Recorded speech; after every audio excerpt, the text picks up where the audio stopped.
Shabbat Shalom, everybody. This is Rob Shmuel, Rabbi Stephen Epstein. Rosh be with you with this week's Devar Torah, my 10-minute Torah. And yeah, a little dressed down, okay, but I got my yarmulke on. There it is. And I'm wearing this shirt that I absolutely love. Thank you, Mary. Put it there so you can read what it says.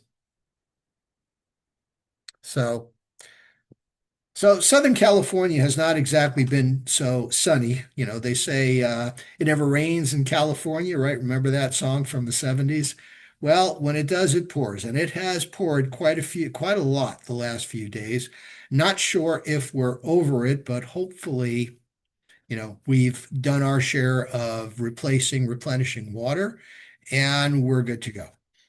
So we've been having what I call my adult Hebrew 2 class, my advanced, for people that have had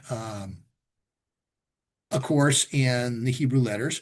And Hebrew's can be a little difficult, could be a little challenging.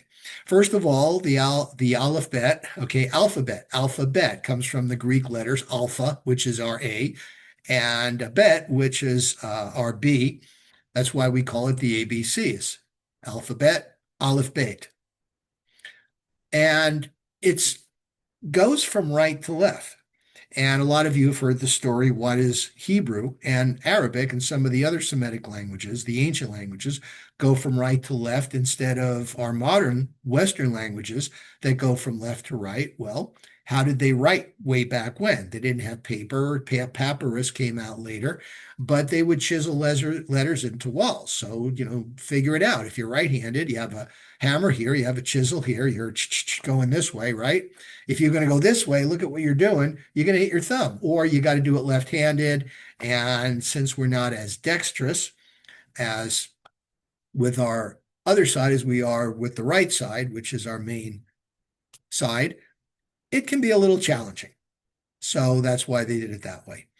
I don't think anybody really cared what way you went as long as you knew, oh, okay, I got to go left to right. So no big deal. But Hebrew is different because we've got letters, which would amount to our consonants. And then you've got vowels, which in Hebrew are called nikud marks. And they're little sets of dots and dashes, yes, little like Morse code.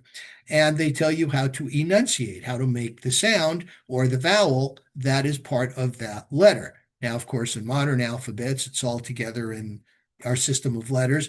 But back then, you just saw the letters and you had to know how to pronounce it. And very often, you would see two, three, well, three, four letters, and it could be any number of words, but you just had to know how to enunciate it to make it know that word. For example, the Hebrew word for land is aretz.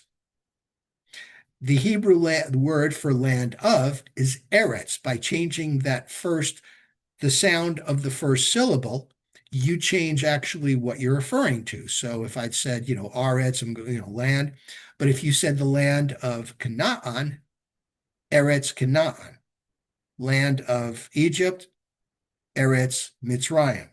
So that's kind of how the language goes. It's a compact, but it's a very efficient language. So you kind of have to know what the sound is. Another example that people may not understand. The word, okay, if you have the Hebrew letters Dalet, Beit, and Resh, so it'd be like our D, B, and R. It could be diber, which means speaking, or it can mean davar, which means thing. And yes, that middle letter can be either a B or a V, depending on whether there's a dot in the middle. So it's the same word, right? And you think, how is say equal to a thing? Well, let's go back to Genesis. And God said, let there be light, or let there be earth, or whatever, land. So the words became the thing. Talk about layers of creation, and we can get to that another time. Okay, enough of that. Let's talk about Vaera, which is our second portion in the book of Exodus, book of Shemot, Vaera, and I appeared. So God is reassuring Moses, who has had the audacity to rebuke God and say, You sent me into a hornet's nest. You told me to go confront Pharaoh. You told me to approach the Israelites. And Pharaoh not only has not respected you and your might, but now he's taking it out on the Israelites and making them do more work, and everybody's blaming me. And God's like, now you will see what I will do to Pharaoh, which is how Shemot ends, which is where we pick up on Vaera, which is one of my favorite verses of the whole Torah. Now you will see what I will do to Pharaoh. And God says, I appeared to Abraham, Isaac, and Jacob, and they did not know my name. Now, this is Torah. Of course, they knew God's name. They knew God not by Elohim, his attribute of justice, and they knew God by Adonai, or Hashem, God's attribute of mercy. El Shaddai, enough. El, the Babylonian word for the generic word for God. So they knew who God was. They just didn't know what God was. They didn't know what God was capable and what God's plan is. That's why God says they did not know me. And they didn't question. They had that undying faith. They saw who God was. They saw what kind of God did, just a little bit. They didn't see the signs and wonders that Egypt is about to see and the world is about to see, but they saw God's might. They saw what God was kind of doing behind the scenes. God told them what to do, and every time they followed God's command or God's request, things worked out. Maybe not right away, but they certainly did. Remember? So Isaac, don't go down to Egypt. He didn't go. He stayed in Canaan, became rich, became wealthy, right? All his cattle prospered and multiplied, and to the point where the Philistines were just absolutely enraged with jealousy. Where's this upstart coming into our land, and he's feeding off our land, and he's getting rich, and we're not. Welcome to Judaism, folks. Welcome to Jews for the last 2,000 years, right? It's amazing how things happen. So Moses now approaches Aaron, and him being, Moses not being real eloquent, he gets Aaron to do a speaking for him. Now, we had an interesting conversation in our adult Hebrew class. Think about it. Pharaoh's daughter goes out with her little girlfriends, to hang out at the Nile for a day at the beach, right? And they see this little kid in a basket coming in. And they recognized that it was a Hebrew. It says in the Torah, they saw that it was a Hebrew child.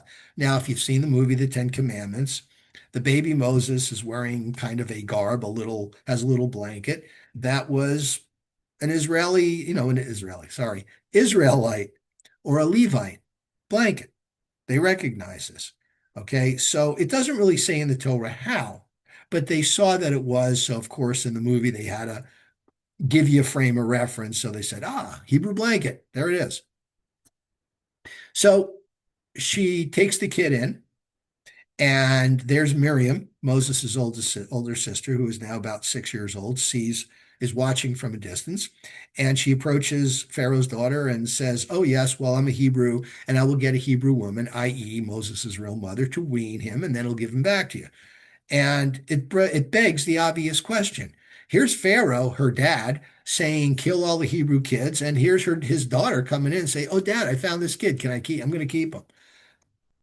This is after his wizard said, there's going to be a Hebrew that's going to unseat you and take out the dynasty, right? So what does he do? Some of you may remember this story from your Hebrew days, your Hebrew school days. They take 2 pans, cover them. One pan has the crown, right? Pharaoh's, king of Egypt's crown. The other pan has the hot coal, right? And they figure, okay, they were superstitious. Moses reaches for the pan with the crown. Obviously, he's supposed to be the Redeemer. Let's kill him, and we're good to go.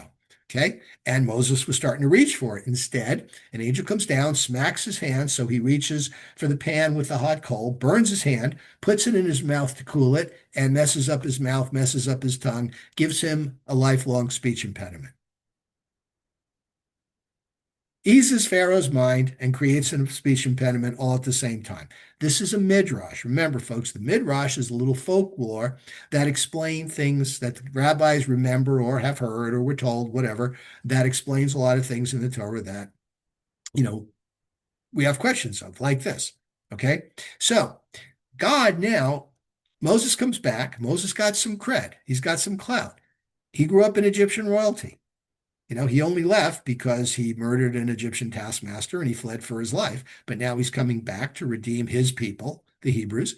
And he approaches Pharaoh and says, "Let my people go." Pharaoh says no. So what happens? We have 7 plagues, the Nile turning to blood, frogs, lice, I'm reading, wild animals, death of livestock, boils, and hail. First of the 7.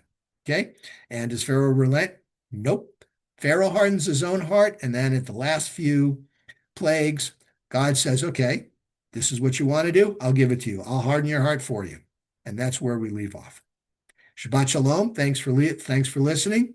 Look forward to talking to you next week for our next portion, Bo, go to come to Pharaoh. And we'll see where it picks up and how Judaism actually gets started. Shabbat shalom, and as always, thank you for listening.